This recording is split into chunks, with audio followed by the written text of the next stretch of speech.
Bien-aimés dans le Seigneur, que Dieu vous bénisse. Alors, nous sommes aujourd'hui au dimanche 10 mai 2020. Et vous savez que depuis un moment, je suis avec vous dans ma chaîne YouTube. Et il y a des gens qui me suivent par leur téléphone. Il y a des gens qui me suivent par leur ordinateur. Et c'est le moyen aujourd'hui approprié pour pouvoir communiquer l'évangile.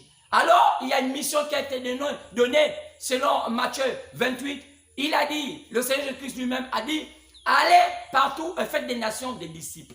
Alors, mon devoir ici, en tant que serviteur de Dieu, c'est de faire des nations des disciples. Alors, je vais simplement vous dire que Dieu vous bénisse pour ceux qui comprennent le langage chrétien, mais pour ceux qui ne sont peut-être pas encore chrétiens, je vais vous dire bonjour pour ce matin 10 mai, le dimanche 10 mai 2020. Que le Seigneur vous protège, qu'il vous garde. Et s'il y a ceux-là qui sont malades, je réclame au Seigneur Jésus-Christ la guérison de ceux qui sont dans les hôpitaux et même partout, même dans les prisons.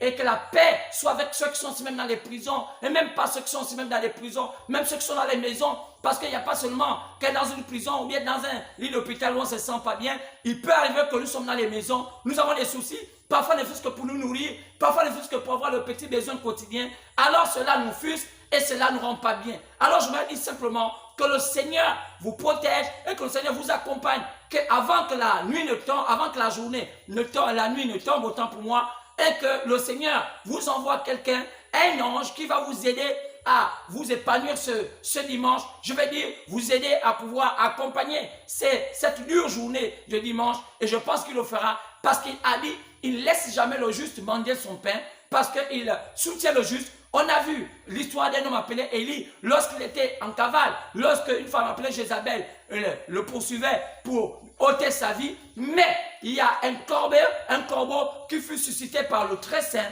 qui amena du pain au prophète Élie. Alors, je pense qu'il y aura aussi un corbeau, sinon pas un corbeau, un voisin, quelqu'un, n'importe qui, que Dieu va susciter pour vous apporter un peu de riz, un peu d'huile, pourquoi pas un peu de viande, car nous pensons que nous sommes un temps où on a besoin d'être soudés, on a besoin d'avoir un peu plus d'amour. Alors c'est pourquoi je vous dis que Dieu vous bénisse. Alors vous savez que désormais vous pouvez me retrouver, ceux qui n'ont pas encore été câblés et qui ne m'ont pas encore bien écouté, simplement cliquez dans YouTube, Jean-Luc Moulanda, vous allez voir cette chaîne, vous allez voir que ça fait plus de 53 vidéos que je suis en train de mettre et il y a beaucoup de messages que j'ai commencé à apporter, notamment même sur le coronavirus, et je commençais à proclamer haut et fort aux yeux au-dessus de toute la terre pour dire que le coronavirus n'est pas une pandémie qui était naturelle. Je l'ai dit, vous pouvez suivre ça dans mes chaînes, je dis c'est une pandémie qui a été provoquée par la Chine, car il y a quelque chose qui s'est passé à Wuhan et la Chine a préparé quelque chose sous l'inspiration de la Russie. Alors, je suis loin, je sais de quoi je parle. Et depuis que j'ai dit cela, tout le monde est captivé en disant qu'il y a quelque chose qui s'est passé à Wuhan. Alors que je sais que parmi plusieurs de mes confrères, on dit que non, c'est le temps de Moïse, c'est l'ange de la mort qui est en train de sillonner la terre. Mais moi, je dis que cet ange de la mort qui est au temps de Moïse était venu de manière naturelle. Mais celui-ci, il n'est pas venu de manière naturelle parce qu'il y a une prophétie qui parle de cela. On parle de ce qui se passe là au temps de la fin. Et comme nous sommes en plein au temps de la fin, quelque chose est en train de se préparer. Et nous savons qu'il y a une guerre entre le roi du Nord qui a été suscité pour accomplir le dessein de l'Éternel. Et vous savez que lorsque le monde a recommencé après la Deuxième Guerre mondiale, il y a eu deux blocs. Le bloc communiste conduit par la Russie de Khrouchtchev et le bloc capitaliste conduit par les Américains de Hoover, le président John Hoover. Alors, c'est cela, c'était le bloc capitaliste et le monde est aujourd'hui bâti sur ces deux blocs. Et on a compris que sur la vision de Nebuchadnezzar, lorsqu'il était en tant que roi sur la terre, sinon empereur, il a eu une vision sur la marche des nations et il a vu les 4 grands empires qui allaient dominer la terre. Et ces 4 grands empires étaient représentés par des métaux et il y avait une grande statuette qui avait une tête d'or et qui avait les épaules et la poitrine d'argent. Et on avait vu vers les reins et tout cela, c'était en airain. Et après, les jambes, les pieds étaient en fer. Et enfin, on a vu que les orteils étaient en argile et en fer. Alors, on a compris que cela, selon la révélation de la parole, et Daniel expliqua que ce sont les royaumes qui viendront. Maintenant, il fallait préciser qui étaient ces royaumes. On a compris que c'était les 4 grands royaumes qui ont dirigé la terre. Et ces 4 grands royaumes, c'est l'Empire babylonien, l'Empire Mède et de Perse, l'Empire grec et l'Empire romain. Et vous savez que l'Empire romain, c'est le dernier empire. Et vous voyez qu'à la fin, on voit les doigts de cette statuette étaient un peu d'argile, un peu de fer. Et vous savez que Koucha voulait dire l'argile et ouvert voulait dire le fer. Car vous savez que le fer et l'argile ne peuvent jamais se mélanger. C'est ce qui s'est passé à l'ONU lorsqu'on a bâti l'ONU, l'Organisation des Nations Unies, la Société des Nations Unies avant, mais qu'aujourd'hui l'Organisation des Nations Unies, qui est là pour réguler le fonctionnement de chaque État. Vous avez compris qu'il y a eu une plus grande hypocrisie qui n'a jamais eu lieu. Alors que vous savez que lorsqu'on a même installé les chaises des invités, il y avait une chaise où il n'y avait pas un homme assis. Les gens se posent la question, pourquoi ils ont mis une chaise en plus alors qu'ils avaient calculé les invités, c'est exact. Mais l'histoire nous fait comprendre que le Seigneur Jésus-Christ de gloire, d'une manière invisible, était assis à l'ONU pour écouter ce que les hommes allaient raconter, parce que ce qui vient de l'homme est toujours mensonger. L'homme sans Dieu, c'est un menteur. L'homme sans Dieu ne peut pas confirmer ou ne peut pas respecter ses engagements. Parce que l'homme de lui-même a été conçu sur le fait du péché. Et on a vu ça depuis la Genèse. C'est pourquoi nous avons vu, après que l'ONU fut bâtie, on a vu encore Mussolini s'élever et aller conquérir l'Abyssinie, qu'on appelle aujourd'hui l'Éthiopie. Mais qu'est-ce qui s'était passé? Où était l'ONU? L'ONU a tourné le dos. L'ONU a tourné le dos à l'Abyssinie, qu'on appelle aujourd'hui l'Éthiopie. L'ONU n'a pas aidé l'Éthiopie. Mais pourquoi l'ONU n'a pas aidé l'Éthiopie? Parce qu'on a compris que c'est un système qu'on ne maîtrise même pas et se fait de main d'homme. Alors, on a compris que Khrouchtchev, lorsqu'il y a eu le partage des biens, lorsqu'ils sont à la sortie de la Deuxième Guerre mondiale, alors que l'Allemagne fut battue, cette grande Allemagne, alors le partage se faisait entre le bloc de Russes et le bloc américain. Et le partage, comme il n'était pas bien fait, et que les Américains avaient dupé les Russes, avaient gagné un peu plus que les Russes. Alors les Russes se sont fâchés et Khrouchtchev a pris une chaussure, il a tapé la table des négociations, ce qui veut dire l'injure en russe. Lorsqu'on tape la chaussure sur une table, ça veut dire qu'on n'est pas d'accord, ça veut dire qu'on insulte celui avec qui on traite l'affaire. Alors tout cela, les Gabonais ne connaissent pas, les Africains ne connaissent pas, sinon il y en a ceux qui connaissent. Nous, la nature nous a favorisés avec l'Internet. L'Internet n'est pas là pour voir les femmes nues. L'Internet n'est pas là pour voir je ne sais pas quoi. L'Internet est là, est un outil d'information. Si aujourd'hui, le Gabon a maintenant la possibilité d'être dans l'Internet, ce n'est pas pour voir les femmes nues ou les hommes nus, ou bien de parler des affaires de homosexualité, ou bien de chercher à faire des rencontres. Non, c'est un outil de communication. Comme ce matin, lorsque je vous parle, c'est grâce à Internet qu'aujourd'hui vous allez me suivre. Sinon, vous n'allez pas me connaître. Alors aujourd'hui, je n'ai pas seulement une petite assemblée. Même si aujourd'hui, on a demandé qu'on ne puisse pas ouvrir les assemblées. Mais lorsque je suis en train de vous prêcher, je prêche à des milliers de personnes. Parce que lorsque je vous vois, aujourd'hui, je suis pratiquement à 2000 vues. Ça fait à peine 3 semaines que je suis en train de vous apporter la parole. Mais aujourd'hui, il y a 2000 vues. Mais je pense que vous pouvez dire simplement à une personne qui va écouter cela, de vous câbler à ma chaîne YouTube. Parce que dedans, vous allez voir depuis que j'ai commencé, il y a des messages intéressants où je parle du mystère du coronavirus. Et je vous ai fait comprendre que c'est là où vient le problème. Le problème vient que la Chine, il y a beaucoup de pays comme ça, sous le contrôle de la Russie, qui sont en train de se préparer. C'est une prophétie qu'on ne peut pas empêcher. La Bible dit cela, que c'est une prophétie qu'on ne peut pas empêcher. Alors l'un des pays, c'est un bastion qui va préparer la chose qui finale, le bouquin final. Car ce monde-ci passera par le feu. Ce feu est déjà là, mais il faut seulement que tout se mette en place. Et donc la Chine a expérimenté quelque chose qui va faire arrêter ce monde. Alors ça a eu effet. Alors c'était seulement juste une expérimentation. Lorsqu'ils ont fait échapper, ça a échappé à leurs mains. Ça a fait des conséquences graves. Maintenant, si c'était la chose réelle, qu'est-ce que le monde allait avoir? Le monde allait avoir. Le monde allait se détruire. C'est d'une manière silencieuse. Les gens allaient être surpris. Un matin, vous ne levez plus. Vous êtes partis. Qu'est-ce qui se passe là? Parce que les gens aujourd'hui regardent ailleurs. Pourquoi ils regardent ailleurs? Parce que les églises, les systèmes de croyance, Satan les a ouïs pour faire en sorte que les gens ne regardent pas à Dieu. Alors, Satan utilise aujourd'hui les églises pour pouvoir amener les gens dans les ténèbres. C'est pourquoi aujourd'hui, nous avons un thème, ce thème que j'ai commencé depuis dimanche passé, mais je suis en train de changer un peu l'avancée. Au fur et à mesure que quelqu'un avance, comme on fait une marche, alors on ne peut pas laisser dessus, on peut pas faire du surplace. C'est qu'on a remarqué que parfois les thèmes, je les ajuste un peu pour montrer un peu la marche. Vous allez comprendre pourquoi mon thème aujourd'hui basé sur Joseph Perfection. Alors, c'est très important. Vous allez comprendre que si je parle de Joseph Perfection, c'est pas seulement un prénom, c'est parce que vous devez aller dans l'histoire. Ce qui est Joseph, vous allez comprendre que Joseph, c'était un homme qui a existé.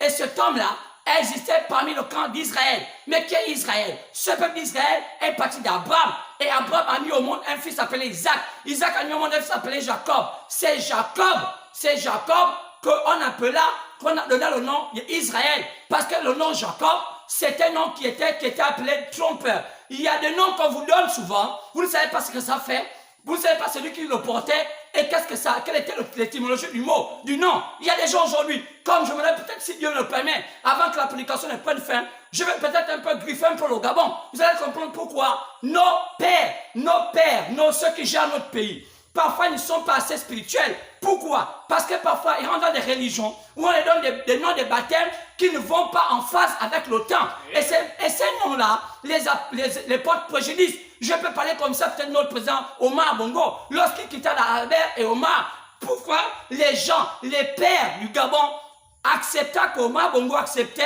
devait accepter ce point d'Omar, alors qu'il s'appelait Albert. Lorsqu'il quitta de Albert à Omar, une défaite descendait sur lui. Parce que le mot Omar, c'est un nom qui est issu du monde arabe et musulman, mais qui avait en soi une défaite. Vous savez qu'aujourd'hui, la mosquée qui a été conçue en Israël, qu'on appelle la mosquée d'Alaska, sur laquelle on a cassé le temple de Jérusalem, la mosquée qui en Israël s'appelle la mosquée d'Omar. Quelle malédiction! Car la Bible dit, maudit soit celui qui maudit Israël. Si maintenant aujourd'hui, vous prenez un nom, un prénom, qui va à l'encontre du plan de l'Éternel. Vous rendez une malédiction. Mais où étaient les bouddhistes? Où étaient les Nganga? Où étaient les hommes, les sages de ce pays? Pour dire que tu es notre fils, même si tu prends notre religion, ne prends pas un nom comme ça. Il y a beaucoup de prénoms. Donc je vais dire ce matin, aujourd'hui on ne prêche pas n'importe qui. On prêche aux hommes sages, on prêche aux femmes sages, on ne prêche pas aux gens qui se cherchent, qui veulent papa un travail, un bonheur. C'est qu'on a besoin que tout le monde puisse avoir un travail. Mais on prêche aux hommes qui ont besoin de changer de paradigme. Les gens qui ont besoin d'avoir Jésus, le vrai Jésus. Pas un jeu, pas un Jésus de jeu, mais un Jésus qui change la vie.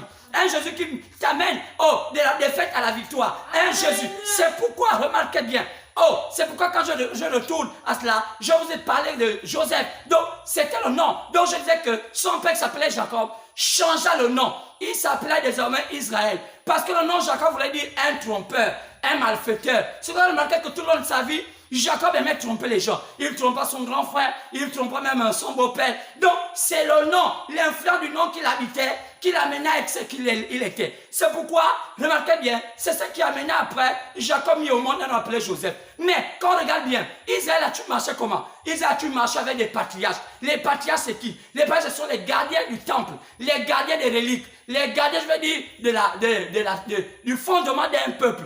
Un peuple sans patriarche, une famille sans patriarche, c'est une famille qui va à la destruction, qui va donner un positionnement à la famille. Chaque famille doit avoir une position. Aujourd'hui, nous voyons les familles. C'est dommage. Aujourd'hui, nous voyons les familles. Les familles n'ont plus de repères. Pourquoi? Que Dieu vous pardonne. C'est vraiment une honte.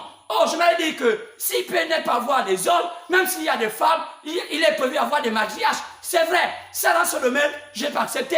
Parce qu'on a vu Déborah, lorsqu'il n'y avait plus de prophète, Dieu avait permis qu'une femme appelée Déborah devienne une juge à Israël. Mais elle n'était pas prophète, parce qu'elle n'était pas prophète selon le sacerdoce d'Aaron. Mais elle était prophète selon qu'elle avait un don de prophétie qui lui permettait de juger son peuple. Donc, il ne faut pas confondre. Donc, aujourd'hui, on peut avoir même dans nos familles africaines des femmes chefs de famille. Maintenant, ça dépend. Est-ce qu'on les a préparées à être des femmes de chefs de famille? C'est pourquoi il y a aussi un problème. Parce qu'un chef de famille qu'on appelle un patriarche doit être préparé pour léguer, pour préparer la conjoncture, à comprendre la science de la vie. Car la vie a une science. Comment les gamins ne comprennent pas que la vie a une science? On n'a pas été conçu comme vous pensez. beaucoup de choses qui vont sur la terre, ce n'est pas fortuit. C'est une science. Aujourd'hui, on apprend les mathématiques. Aujourd'hui, on apprend l'anglais. Aujourd'hui, on apprend tout ce qu'on apprend. La géométrie, la géologie. Toutes ces sciences-là, c'est des sciences qui existent, mais pour connaître le fonctionnement de la création. C'est pourquoi nous sommes un peu dessus de voir que nos peuples en sont détournés de ça. Et nous avons vu qu'Israël est un peuple modèle, un peuple qui marchait sur ces choses. Nous, on a compris qu'ils avaient 4 patriarches, donc 4 fondements, ceux qui étaient censés être les gardiens de la pensée. Et qui gardait quelle pensée? La pensée du nouveau peuple qu'on appelle le peuple d'Israël, qui est parti d'Abraham. Ça a commencé par un seul homme et ça finit par être une nation. Mais c'est Dieu qui fait comme ça. Vous pouvez être seulement un seul. Ou peut-être votre famille. Peut-être que dans votre famille, vous n'avez pas été quelque chose. Mais c'est par vous que votre famille commence à être bâtie. C'est pourquoi n'allez pas dans tous les sens. Mais regardez, parce que ne courez pas en dehors des règles de la course. Il y a des règles établies. Donc si vous ne prenez pas ces règles-là, ne vous attendez pas grand-chose, c'est l'échec. Vous allez finir par avoir des enfants délinquants, vous allez finir par avoir, parce que qu'est-ce que vous allez transmettre à vos enfants? Mais de l'échec, parce que vous ne connaissez pas la règle de la vie. Et si vous ne le connaissez pas, allez auprès de celui qui connaît, il va vous préparer pour que vous préparez mieux vos enfants, vous préparez mieux votre famille. Vaut mieux une famille qui devient plus tard une famille respectable qu'une famille qui devient à jamais une famille perdue. Donc, cessons, on peut s'arrêter et dire maintenant, je ne veux plus continuer dans le mauvais sens. Parce que tout ce qui se passe aujourd'hui sur la terre nous amène à faire ce qui est mauvais. Tu vois aujourd'hui les gens voler, tu vois aujourd'hui les gens tuer. C'est parfois des circonstances qui les amènent à voler, à tuer parce que Satan les oint pour les utiliser et faire ce qui est mal. Qu'est-ce qu'il fait? C'est une atmosphère. Un voleur n'est pas voleur. Un voleur commence voleur par une atmosphère. Satan voit que tu as des faiblesses, Satan voit qu'il y a des manques en toi, alors il t'induit en erreur en te sapant le moral, disant que tu vas réussir parce que parfois tu vas entendre qu'il y avait un voleur qui avait réussi. Un voleur ne réussit jamais. Un voleur demeure toujours voleur. Même si on ne l'attrape pas, mais un jour, sa conscience va le reprocher qu'il a eu cet acquis-là par le vol. C'est pourquoi c'est cela. C'est pourquoi parfois quand il meurt avec les idées troublées. Ne les voyez pas avec des grosses voitures. Ne voyez pas tout ce qu'ils ont. Ils finissent par toujours être troublés. Vous voyez parfois, ils ont des maladies terribles. Pourquoi? Ce sont les remords de ce qu'ils ont fait pour avoir les richesses. C'est pourquoi toi tu peux sortir de là et bâtir ta richesse sur l'honnêteté, bâtir ta richesse sur les valeurs. Alors, Israël avait des patriarches et ils sont arrivés à ce qu'il y avait 4. Il y avait d'abord Abraham, mais un patriarche chaque fois, à ce qu'on appelle une pensée. Oh, la pensée. Qu'est-ce qu'il avait comme pensée Abraham? C'était la foi. On a dit qu'Abraham avait la foi. C'était quoi la foi? Il quitta son père et sa mère pour s'attacher à un Dieu invisible. Comment un homme peut quitter son père et sa mère pour s'attacher à une chose qu'il ne connaît pas?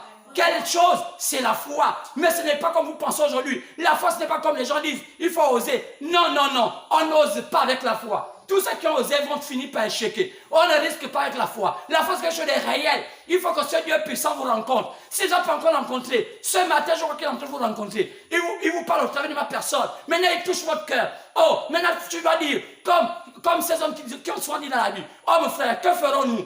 Oh, ils ont dit ça à Pierre. Oh, ce matin, tu penses dire, que ferons-nous? Peut-être que tu es tellement avancé dans une religion. On t'a déjà donné même un poste, des diacres, des pasteurs, des présidents, des vice-présidents, des secrétaires généraux, ou même pourquoi pas dans un table de boutique. Oh, que tu es venu une ganga professionnel, un homme tellement aimé de tout le monde. Et quand tu fais ces choses-là, ça a l'air de marcher. C'est Satan qui t'a mis en erreur. Parce qu'un jour, ça va s'arrêter. C'est pour ça qu'aujourd'hui, nos gangas sont de se chercher. Pourquoi? Ça va bientôt des années. Au lieu d'apprendre la science, des pères, des patriarches dans ce domaine où ça permettait de soigner pour aider l'homme à s'adapter à la nature. Ils se sont voués dans autre chose, dans les trucs de consultations mystiques, dans les trucs de soigner les esprits, alors qu'ils ne connaissent même plus comment fonctionne le monde des esprits. Et ils racontent des mensonges aux gens et les gamins croient à ça. Et on voit aujourd'hui, ils marchent avec des artifices. Soit c'est les bonnets, soit c'est les plumes de perroquet, et c'était comme ça.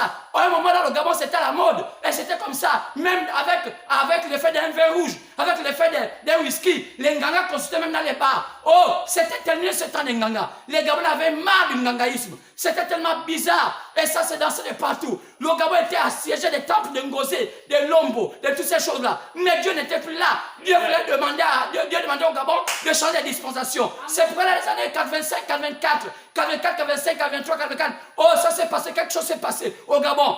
Oh, qu'est-ce qui s'est passé? La présidence a reçu un mandat divin qui est venu depuis les États-Unis. Ils ont reçu la parole de Dieu, mais on n'a jamais dit ça aux Gabonais. Les services d'enseignement le savent, que dans les années 83, 84, ils ont reçu un conteneur venant des États-Unis rempli de la parole de Dieu. Et les services d'enseignement, lisant cela, ils ont compris que c'était un message pentecôtiste.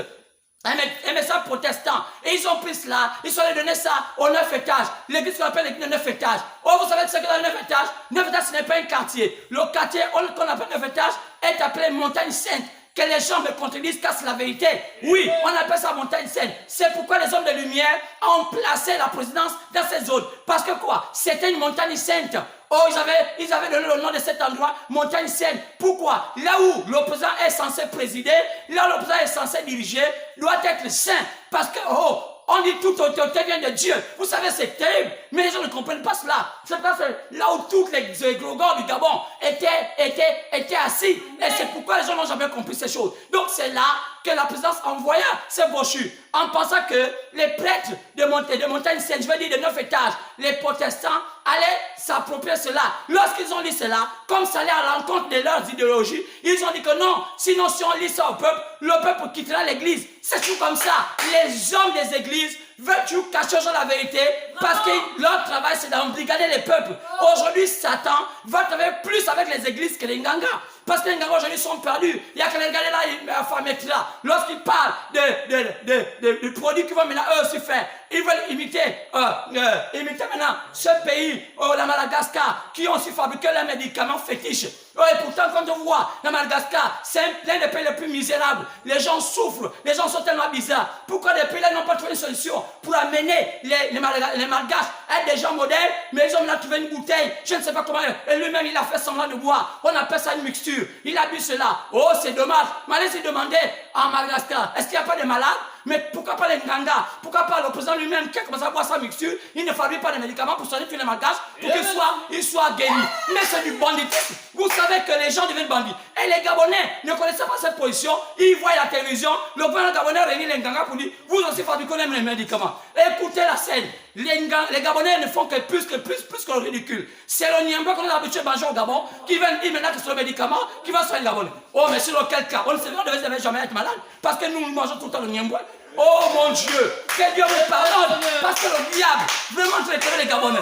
Et les Gabonais suivent ça. C'est lorsqu'un pouvoir est désemparé qui vont dans tous les sens. Alors qu'au départ, je me souviens, le secrétaire général de la santé a dit non. Celui qui est le porte-parole du Covid, je ne sais pas comment on appelle ça, a dit que nous ne sommes pas dedans. Il a fustigé les Nganga. Mais voyant que tout commence à changer et la rumeur sociale commence à grogner, les gens commencent à bouder parce qu'on quitte l'alimentaire, les gens commencent à bouder parce que ça n'a pas été bien partagé et le courant, peut-être que ça a été mieux partagé, mais la nourriture, comme vous savez, chaque Gabonais souffre tellement. Vous savez que quand on dit à quelqu'un de gérer la nourriture, il va d'abord se servir. Et lui-même, il sert les beaux-parents, la belle famille, enfin, il donne aux autres. C'est toujours comme ça le Gabonais. Et après, comme ça, grogner, pour mieux cesser la drogue, vaut mieux laisser le premier avec les Nganga. Mais les Nganga sont tous les derniers. Les derniers apprennent la chose. Mais vous savez ce que les Nganga veulent aujourd'hui? Ils réclament qu'on leur donne l'argent pour qu'ils fassent des recherches. Quelle recherche? Les Niembois sont là partout. Ils n'avaient qu'à aller dans les plantations, et couper les Niembois et nous donner ça pour qu'ils veulent encore l'argent. Oh, que Dieu vous pardonne. C'était une parenthèse. Mais Israël avait des patriarches. Et vous avez remarqué qu'Abraham, c'était la foi. Et frère, Dieu bénit ce peuple. Et après Abraham, il y a un fils qu'on appelait, Abraham de l'offramba son fils, qu'on appelait Isaac. Isaac, c'était l'amour. Il a marché avec plein d'amour. C'est un homme qui savait s'abandonner, qui savait, travailler pour les autres. Il n'y a qu'à regarder les témoignages. Il était un homme bizarre. Oh, il n'y a qu'à voir sa vie. Si tu n'as jamais connu la vie d'Isaac, lisez cela. Tu vas voir que c'était un homme extraordinaire. Il était plein d'amour. Même dans sa petitesse, il avait dit à son père, à cause de son Dieu, le Dieu de son père, il fallait qu'on le mette en sacrifice. Il a accepté le sacrifice. C'est son nez. Qui est Isaac? Plein d'amour. Prêt à donner le sacrifice. C'est ça l'homme qui gère le pouvoir. Il doit avoir plein d'amour. Il doit se sacrifier pour les autres. Mais c'est dommage que les gens ne comprennent pas cela. Et après, il a eu un autre enfant qu'on appelle Jacob. Mais vous savez, dans la vie, parfois on est des Jacob. Pourquoi? La vie est difficile. Tellement elle est difficile. Parce que vous voyez quelqu'un parfois voler qui n'est pas un enfant de Dieu. Ce sont les circonstances. Pas parce que vous voyez parfois une femme se prostituer. Pas parce que vous voyez parfois un homme être homosexuel. Frère, la vie est tellement difficile. C'est un voyage difficile. La vie, il y a le haut et le bas. Donc, quand tu vois dans les moments difficiles, ne te dis pas qu'il est faux. Et il est ceci. Non, c'est sa vie qui est compliquée. Qu'est-ce qu'on peut faire? Apprenons à nous aider. Apprenons à dire qu'au Gabon, il n'y a plus des ethnies. Il n'y a pas de Fans, il n'y a pas les Pounou, il n'y a pas les Teke, il n'y a pas les Bissif, il n'y a pas les Nzebi, il n'y a pas les Pouvi, il n'y a pas toutes ces choses-là, il n'y a pas tout cela. Mais il n'y a que le Gabonais. Lorsque quelqu'un a faim, que que nous tous on se mette autour de la personne qui a faim. Frère, lorsque le Gabon va arriver là, c'est ça qui avait donné l'envie à Léomba. C'est ce qui avait donné aussi l'envie au Mabongo.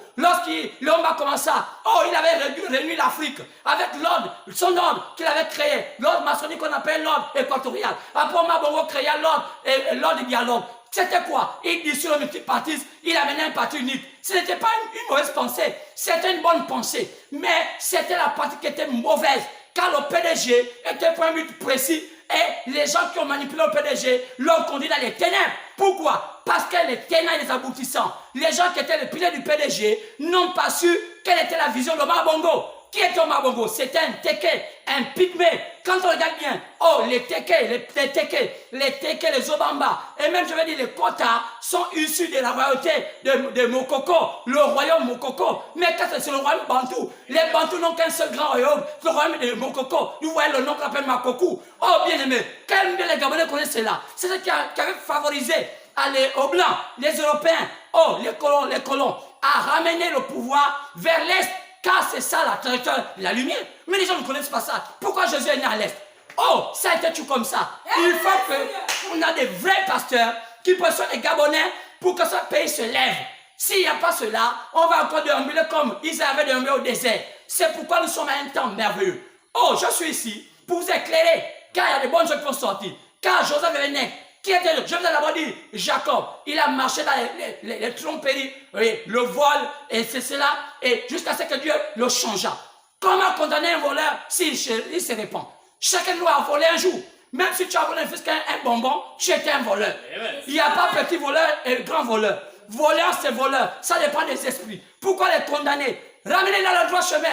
Priez pour eux, envoyez des vrais hommes de Dieu, demandez à Dieu de les gracifier. Et après, ramenez-les dans le droit chemin. Donc c'est pourquoi ne laissez pas les enfants moisir en prison. Éduquez-les, que de les gaspiller, les apprendre à prendre la drogue en prison. Éduquez-les, car c'est un mauvais esprit qui les a amenés là. Comment? Par rapport aux circonstances qu'on les a positionnés. Ils sont pauvres, ils n'ont rien, ils voient tout le temps la télévision, ils voient tout le temps l'internet. Lorsqu'ils voient cela, ça les tente à être comme les autres, comme les blancs. Ils veulent savoir les grosses voitures, ils veulent savoir les bling bling. Ils voient des enfants avoir les 15 ans conduire des voitures. Mais nos enfants aujourd'hui au Gabon, qui ont 15 ans, ils ne peuvent pas avoir les voitures. Parce que même leur père n'a jamais vu même une brouette. C'est compliqué à voir ça. Qu'est-ce qui fait ça? La situation ne les permet pas d'avoir donné à leur progéniture un bonheur. Mais qu'est-ce qui amène là? Mais c'est le pouvoir. Parce que le pouvoir ne sait pas arranger ces choses. Le pouvoir a besoin des hommes.